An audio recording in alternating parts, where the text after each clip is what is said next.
మాన్యంలో అర్ధరాత్రి ఏనుగుల గుంపు హల్చల్ భయాందోళనకు గురైన గ్రామస్తులు పార్వతీపురం మాన్యం జిల్లా నందివని వలస గ్రామంలో ఉన్న రైస్ మిల్లులోకి ఏనుగుల గుంపులు చొరబడి ఆహారం కోసం అక్కడ ఉన్న ధాన్యం బస్తాలను చిందరవందర చేశాయి.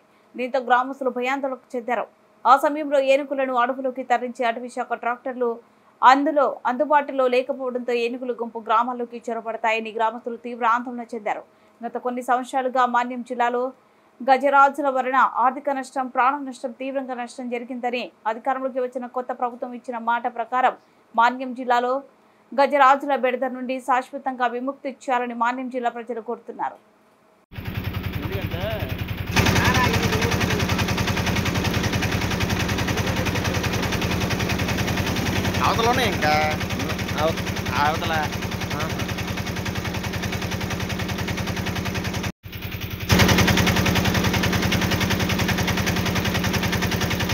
చూడలే మా వాడు చూసి